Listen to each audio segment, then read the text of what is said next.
What is going on, everybody? This is your man, Big B, Brian Hanley. Welcome to Steelers Almighty pregame show. Pittsburgh Steelers hosting the Cincinnati Bengals in a gotta-have-it football game, ladies and gentlemen. Gotta have it. And, it may be, if the Ravens keep winning, the Steelers are going to have to keep winning. So it might be a gotta-have-it game for the rest of the season. Just the rest of the season, man. But today, absolutely, you can't get swept by the Cincinnati Bengals and want to be taken seriously as a playoff caliber team, as a division champion. None of that you can be taken seriously if you get swept by the Cincinnati Bengals. So, gotta have this football game today. Just gotta have it. So appreciate you all being in here. What's going on, Steelers DNA? Must win for my Steelers. Yes, that's right. That's right. We got to win this football game. There is no ifs, ands, or buts. We can't beat around the bush and act like this. Well, we don't have to have this game because so many other things are. Okay, no, we got to win the game. And I know there's a lot of football still left to be played. There is. But Steelers, look, they didn't play well last week. Period. End of story. They need to go and play well and win this game. That's it. No excuses. No excuses. So first things first, let's get to the inactives for the Pittsburgh Steelers. Will Howard is the third quarterback. We all expected that. But Darius Slade, Cole Holcomb, Alex Highsmith, all those guys are out for today. Andres Pete, who started the game last week, so he's not playing because Isaac Seumalo is back. Logan Lee's still out. So those are the inactives. The one thing that surprised me is that the Steelers didn't bring up MVS off the practice squad. Like, he is still on the Steelers practice squad. And I'll say this. For the Steelers not to bring him up to play in this football game, it either tells me that, number one, either he's having a hard time grasping the offense, which I find that hard to believe, or number two, he's finished. And the Steelers are like, damn, he can't play anymore. It one of two things, because there's no reason for him not to be playing this week. There's no reason for him not to be up, playing, and active. Now, Asante Samuel Jr., that's a different conversation. He may not be in game shape. We may need to it might be a couple weeks before he's ready to go. But not MVS. There's no reason for him to not be playing in this football game. And I think it's one of those things where the Steelers brought him in, we signed him to the practice squad, but now that he's out there, they're like, yeah, he can't play. He can't play. Which is troubling. To say the least. But it is what it is. It is what it is. Appreciate you all being in here. What's going on, Mr. Steve Stroud? What is happening? CID in the house. I don't even know if he's the new Mike Williams. Remember, Mike Williams got signed. He caught a touchdown pass his first game that won us the game against the Commanders. So he's not the new Mike Williams. I mean, and we all know how we all felt about Mike Williams, but at least Mike Williams immediately contributed. Now, he didn't do anything the next 3 weeks, but he immediately contributed. So, yeah. That's a good point. I'd rather have Mike Williams right now because, again, Mike Williams caught a touchdown pass that won us that Commanders game. And that's the only thing he did in that football game was catch a touchdown pass. I'll take it. So, yeah, and B-Dot, I think you're right that MVS was a let's shut the fans up with a wide receiver signing. It might have been. It might have been because if he can't play in this football game, he's been there a couple weeks, and you can't bring him up, then why is he even on the practice squad? Like, that guy is a veteran. Like, he doesn't need to be on the practice squad. And I understand why you do it for contract purposes, but if that guy, you can't bring him up, he's been there a couple weeks, then I wouldn't be surprised if he's not on the practice squad next week. I would not be surprised. If there's no injury or anything, I wouldn't be surprised if you hear that the Steelers let MVS go. And they're like, no, Sorry, it's not going to work out. I would not be surprised because if you can't bring him up, unless he's hurt, now if he's hurt, that's a different conversation. So we'll see. We'll see. We'll see what happens, man. But look, key matchups in this football game. I think the Steelers, I don't think it's a mystery. We got to slow down that passing game, but we also have to slow down the running game. We saw what it did to us the first time. So the Steelers, number one, you got to stop the run. You have to stop the run. You can't be letting Chase Brown gash us. I mean, the Bengals offensive line, it still stinks. It still stinks. So you cannot let them run the football. So that's number one. Let's stop the run early and make them throw it. Now, I know what you're saying. Oh, make them throw it. Yeah, I mean, you got to do something. You got to shut down something. You can't let them do everything.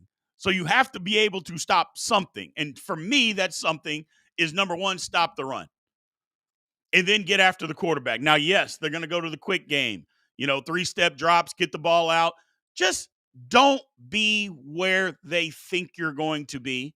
Don't constantly be in spot drop zone coverage, and they know exactly where you're going to be, and Flacco can just throw the ball there, the receivers catch it, and run after the catch. Do something different. Cover 2 man, cover 3, press man, off man, mix it up. Do some different things. Surprise them. But don't just do the same thing over and over and just let them continuously beat us like a drum. Don't do it. Don't do it. Get after them with 4. Get as many people as you can in coverage, and let's see if we can't get this thing done. But it starts up front with stopping the run. On offense, I'm going to say this as calmly as I possibly can, guys. Run the football. And run it some more. And run it some more. And just when they think we're going to run the football, run it again. The Cincinnati Bengals defense stinks. They are allergic to stopping the run. They won't do it. They treat stopping the run like it's the plague. The last time we played them, they didn't stop the run. Just run the ball. If for no other reason, to keep our defense off the field. I promise you, the Bengals won't stop you. They won't do it. They won't. They can't. Just run the ball. Run Jalen Warren until his tongue is hanging out of his mouth. Then bring in Kenneth Gainwell and run him until his tongue is hanging out of his mouth. And then bring Caleb Johnson in and run him until his tongue is hanging out of his mouth. And just keep rotating it. Just run the ball down their damn throat. I wouldn't be mad if the Steelers had 10 pass attempts in this football game. And we ran for 275 yards because the Bengals will give it to you. You just have to be willing to do it. Man, run the damn ball. And if we come out throwing and we throw 3 times and we're going to go 3 and out in the watch party, we might have to cancel the watch party because I'm going to break my screen. Lord have mercy. Just run the ball. Oh, just run it. Just run it. So, and no, John, you're 100% right. Rodgers checks out of a lot of run plays. He does. He does. And we got to stop that this week. We got to tell him, no, Aaron, you can't check out of these run plays. I don't care if they stop us for 2 yards. If we run it again, it'll be 8 yards.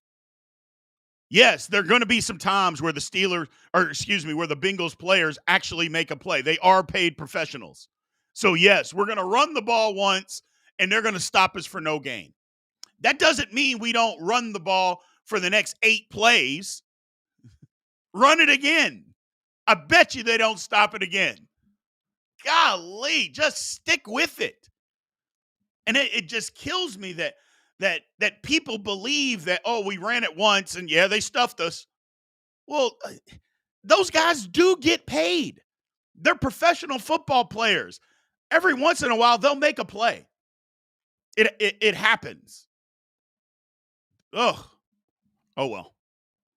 Oh well. We've just got to be able to be physical with them.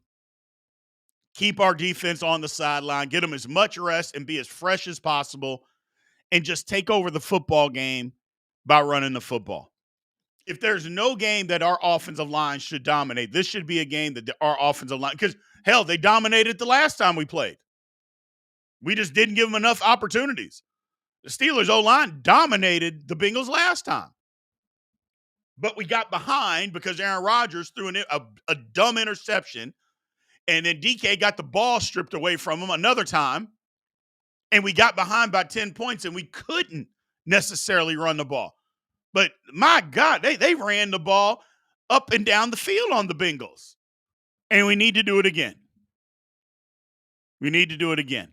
And apparently, it's going to be super windy. Apparently, it's like 35-mile-per-hour winds in Pittsburgh today. Well, if that's the case, that means even more that you should be running the football. You got 35-mile-per-hour winds out there. Run the damn ball. Run the damn ball. Let me get to some of your all's comments. CID, we stopped running because we were playing from behind is a component of football. Tomlin tonight if shit goes sideways. I mean, you're not wrong. You're not wrong. So, win the war in the trenches. Absolutely. The Steelers dominated on our offensive side. Now, on the defensive side of the ball, the Bengals offensive line kicked our ass the last time we played, which is embarrassing to say, but it happened. It happened. So, wow. My man B. Wayne is going this far with it. He said, I don't care if Super Hayward get a couple of carries. Run the dang ball. I mean, Lord have mercy. If we are okay with Super Hayward, y'all are really committed to running the football. I'm with you. I'm with you. So, I'm with you. Run the football. Just run it, man. And don't stop because they stop us a time or two. Don't say we can't run it. No. Just continue to do that. Steelers got an opportunity here. Win the battle of the trenches. Stop them from running, and then cover your ass off and hold on. Look, my philosophy, I think the Steelers, you double Jamar Chase, you take your chances with T. Higgins. And if T. Higgins goes off, then okay. But you got to take away something. You got to stop something. Last time, we stopped nothing. We didn't stop him from running. We didn't stop him from throwing it anywhere. Well, you got to take away something. And I think that's what the Steelers do. Take away something. And then you go from there. And just see, are you going to continue to take that? Are you going to continue to do that? Get after them. So, just take away something. Joe says, can we stop the slant route, the out route? Any quick game, the Steelers were in trouble. We got to take that away this week. Got to take it away. So, we got to be able to stop something. But that's where I'm at with it, people. The Steelers have a real big, look, I say this is a big opportunity. It's really not. It's just the Steelers are better than the Bengals. They are. Other than at wide receiver, the Steelers are better. The line is better.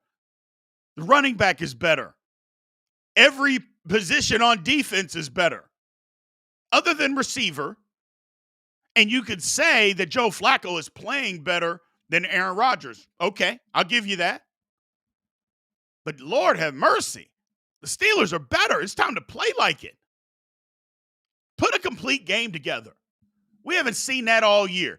Put a damn complete game together and go out there and stop them and win a game. Jiminy Christmas. Enough of the shenanigans. Enough of the shenanigans. Go win a football game that you're supposed to win. There's no reason the Steelers should struggle against the Bengals. There's no reason for it. You know what I mean? Like let's just be serious here. Between me, there's no reason to struggle against the Bengals. You're telling me other teams can't slow down the Cincinnati Bengals? They've done it. The Bengals have lost 6 damn games. And people move the football at will against them. We should do the same. It's time to stop. It's time to stop. So Eric says, at what point would you consider pulling A-Rod from Mason?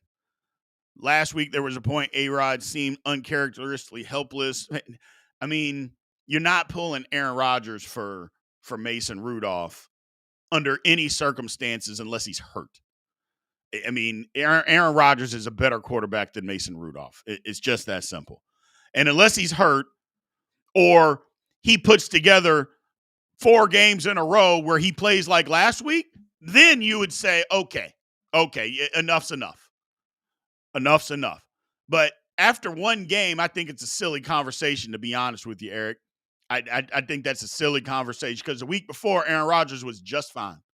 He was just fine. So I get what you're saying.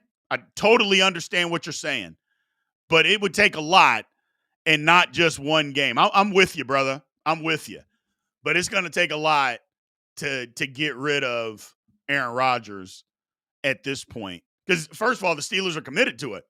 I mean, they brought him in. They're committed.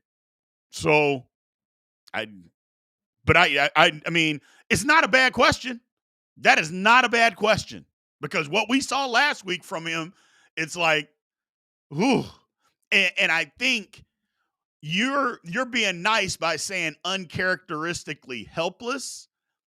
I think the real word is uncharacteristically uninterested. Aaron Rodgers didn't look interested last week.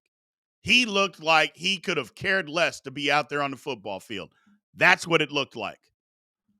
To me. I could be wrong. So that's what it looked like to me. So I don't know. Hopefully he's better this week. So hopefully he's better. But we'll see.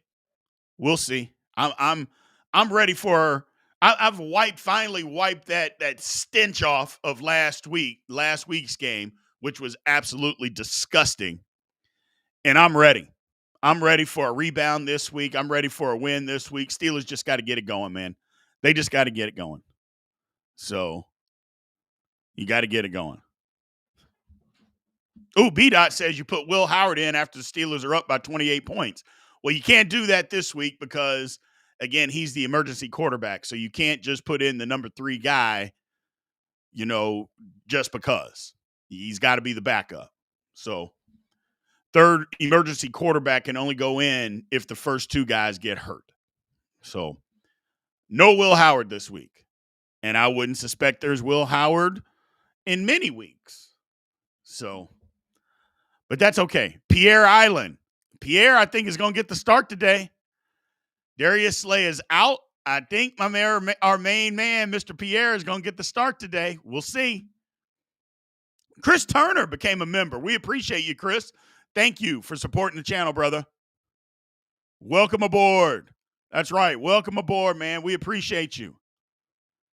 We appreciate you. Has BG gotten his Jane Pierre? No. And the next time we get together, I'm going to have to say, y'all are going to have to put some links in the chat for Big G. In the next big show, y'all going to have to put some links in the chat for Big G to go buy James Pierre jersey. I'm tired of his excuses. I'm not living. Y'all know how I don't deal with Steeler excuses. I'm tired of Big G's excuses. Him and the producer trying to get push-ups and jerseys. I'm tired of excuses. I'm tired of it. We need to fulfill our promises. Chris Turner, first chat, man, he says, why do I have a feeling for some reason Roman Wilson is going to go off for 5 catches, 50 yards? I wouldn't be disappointed, Chris. I wouldn't be disappointed. And that might be one of the reasons why MVS hasn't been brought up, is like what they're seeing in practice isn't anything better than what Roman Wilson has already given you. So that could be it. And if that's the case, again, why is MVS here? But you're right. Is if Roman Wilson goes off or if he's giving you the same thing that MVS is, MVS doesn't need to be here. and you would just play Roman Wilson. So I hope you're right. I hope you're right. So we'll see what happens. We'll see what happens. Well, no, Torsha, you can't do that. You can't cut Scotty Miller for MVS because Scotty Miller plays special teams, and he actually does it pretty well. MVS ain't playing no special teams. So when you're dealing with wide receivers that far down the depth chart, you got to start looking at what else do they bring to the table. MVS, nothing. Scotty Miller can do that. So I get what you're saying, but no, I wouldn't. I wouldn't. But we'll see. We'll see. He said at this point the producer could have done one push-up a day and sent it in. You're exactly right, Steeler DNA. One a day would have made it work. So, Torsha, you got to stop. He said he brings the power of friendship. Yeah, well, he can send that through a text. He can be friends through a text. So, we'll see what happens, man. That's what I got. Again, if you guys are Hall of Fame members, the watch party will be there. Remember, we're going to be here right after the game, 15 minutes, discussing exactly what we saw after the football game, ladies and gentlemen. So appreciate you guys being in here. Should be a good football game. Going to be windy out there. It seems like I was looking at some stuff and some reports, like 30, 35 mile per hour winds. So that might be tricky for field goals. We'll see how that works. Be physical today. Just go be physical, run the football, keep our defense on the sideline, and just beat the Bengals up. Just go beat them up. Appreciate you guys, man. Thank you. And I will talk to you after the game. Aloha.